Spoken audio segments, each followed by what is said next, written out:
The 11th Step Toward Riches. Chapter 12. The Subconscious Mind. The subconscious mind, the connecting link. The subconscious mind consists of a field of consciousness in which every impulse of thought that reaches the objective mind through any of the five senses is classified and recorded, and from which thoughts may be recalled or withdrawn as letters may be taken from a filing cabinet. It receives and files sense impressions or thoughts, regardless of their nature. You may voluntarily plant in your subconscious mind any plan, thought, or purpose which you desire to translate into its physical or monetary equivalent. The subconscious acts first on the dominating desires which have been mixed with emotional feeling, such as faith. Consider this in connection with the instructions given in the chapter on desire for taking the 6 steps there outlined, and the instructions given in the chapter on the building and execution of plans, and you will understand the importance of the thought conveyed. The subconscious mind works day and night. Through a method of procedure unknown to man, the subconscious mind draws upon the forces of infinite intelligence for the power with which it voluntarily transmutes one's desires into their physical equivalent, making use always of the most practical media by which this end may be accomplished. You cannot entirely control your subconscious mind, but you can voluntarily hand over to it any plan, desire, or purpose which you wish transformed into concrete form. Listen again to the instructions for using the subconscious mind in the chapter on autosuggestion. There is plenty of evidence to support the belief that the subconscious mind is the connecting link between the finite mind of man and infinite intelligence. It is the intermediary through which one may draw upon the forces of infinite intelligence at will. It alone contains the secret process by which mental impulses are modified and changed into their spiritual equivalent. It alone is the medium through which prayer may be transmitted to the source capable of answering prayer. The possibilities of creative effort connected with the subconscious mind are stupendous and imponderable. They inspire one with awe. I never approach the discussion of the subconscious mind without a feeling of littleness and inferiority, due perhaps to the fact that man's entire stock of knowledge on this subject is so pitifully limited. The very fact that the subconscious mind is the medium of communication between the thinking mind of man and infinite intelligence is of itself a thought which almost paralyzes one's reason. After you have accepted as a reality the existence of the subconscious mind and understand its possibilities as a medium for transmuting your desires into their physical or monetary equivalent, you will comprehend the full significance of the instructions given in the chapter on desire. You will also understand why you have been repeatedly admonished to make your desires clear and to reduce them to writing. You will also understand the necessity of persistence in carrying out instructions. The 13 principles are the stimuli with which you acquire the ability to reach and to influence your subconscious mind.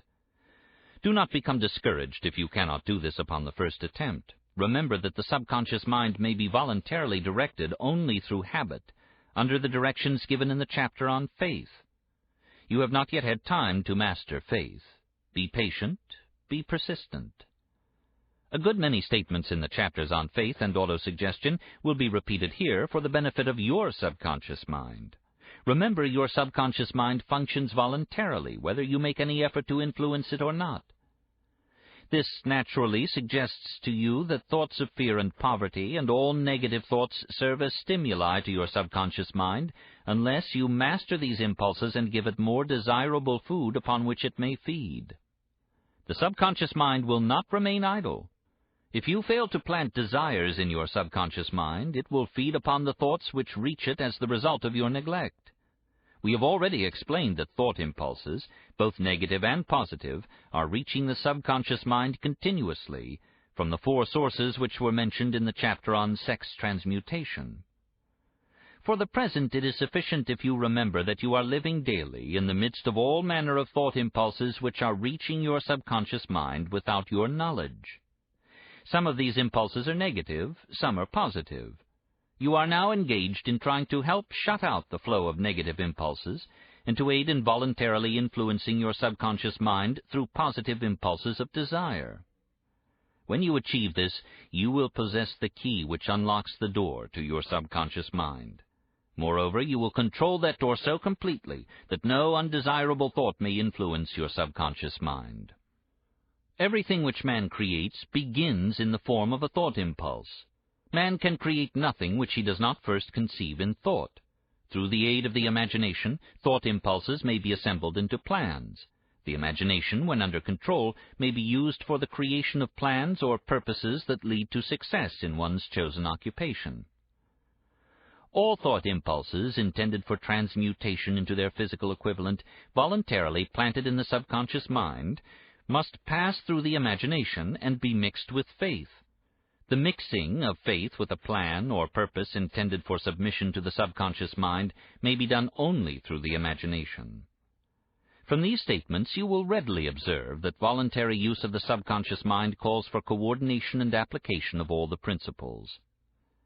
Ella Wheeler Wilcox gave evidence of her understanding of the power of the subconscious mind when she wrote, "You never can tell what a thought will do in bringing you hate or love, for thoughts are things, and their airy wings are swifter than carrier doves.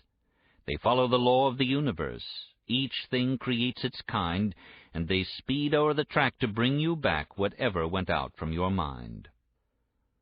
Mrs. Wilcox understood the truth, that thoughts which go out from one's mind also embed themselves deeply in one's subconscious mind, where they serve as a magnet, pattern, or blueprint by which the subconscious mind is influenced while translating them into their physical equivalent. Thoughts are truly things, for the reason that every material thing begins in the form of thought energy. The subconscious mind is more susceptible to influence by impulses of thought mixed with feeling or emotion than by those originating solely in the reasoning portion of the mind. In fact, there is much evidence to support the theory that only emotionalized thoughts have any action influence upon the subconscious mind. It is a well-known fact that emotion or feeling rules the majority of people. If it is true that the subconscious mind responds more quickly to and is influenced more readily by thought impulses which are well mixed with emotion, it is essential to become familiar with the more important of the emotions. There are 7 major positive emotions and 7 major negative emotions. The negatives voluntarily inject themselves into the thought impulses, which ensure passage into the subconscious mind. The positives must be injected through the principle of autosuggestion into the thought impulses which an individual wishes to pass on to his subconscious mind. Instructions have been given in the chapter on autosuggestion. These emotions or feeling impulses may be likened to yeast in a loaf of bread, because they constitute the action element which transforms thought impulses from the passive to the active state. Thus may one understand why thought impulses which have been well mixed with emotion are acted upon more readily than thought impulses originating in cold reason. You are preparing yourself to influence and control the inner audience of your subconscious mind in order to hand over to it the desire for money, which you wish transmuted into its monetary equivalent. It is essential, therefore, that you understand the method of approach to this inner audience. You must speak its language, or it will not heed your call. It understands best the language of emotion or feeling. Let us therefore describe here the 7 major positive emotions and the 7 major negative emotions, so that you may draw upon the positives and avoid the negatives when giving instructions to your subconscious mind. The 7 major positive emotions: the emotion of desire, the emotion of faith, the emotion of love, the emotion of sex, the emotion of enthusiasm, the emotion of romance, the emotion of hope. There are other positive emotions, but these are the 7 most powerful and the ones most commonly used in creative effort. Master these 7 emotions. They can be mastered only by use, and the other positive emotions will be at your command when you need them. Remember in this connection that you are studying a book which is intended to help you develop a money consciousness by filling your mind with positive emotions. One does not become money conscious by filling one's mind with negative emotions. The 7 major negative emotions to be avoided: the emotion of fear, the emotion of jealousy, the emotion of hatred, the emotion of revenge, the emotion of greed, the emotion of superstition, the emotion of anger. Positive and negative emotions cannot occupy the mind at the same time. One or the other must dominate. It is your responsibility to make sure that positive emotions constitute the dominating influence of your mind. Here the law of habit will come to your aid. Form the habit of applying and using the positive emotions. Eventually, they will dominate your mind so completely that the negatives cannot enter it. Only by following these instructions literally and continuously can you gain control over your subconscious mind. The presence of a single negative in your conscious mind is sufficient to destroy all chances of constructive aid from your subconscious mind. If you are an observing person, you must have noticed that most people resort to prayer only after everything else has failed. Or else they pray by a ritual of meaningless words. And because it is a fact that most people who pray do so only after everything else has failed, they go to prayer with their minds filled with fear and doubt, which are the emotions the subconscious mind acts upon and passes on to infinite intelligence. Likewise, that is the emotion which infinite intelligence receives and acts upon. If you pray for a thing but have fear as you pray, that you may not receive it, or that your prayer will not be acted upon by infinite intelligence, your prayer will have been in vain. Prayer does sometimes result in the realization of that for which one prays. If you have ever had the experience of receiving that for which you prayed, go back in your memory and recall your actual state of mind while you were praying, and you will know for sure that the theory here described is more than a theory. The time will come when the schools and educational institutions of the country will teach the science of prayer. Moreover, then prayer may be and will be reduced to a science. When that time comes, it will come as soon as mankind is ready for it and demands it, no one will approach the universal mind in a state of fear, for the very good reason that there will be no such emotion as fear.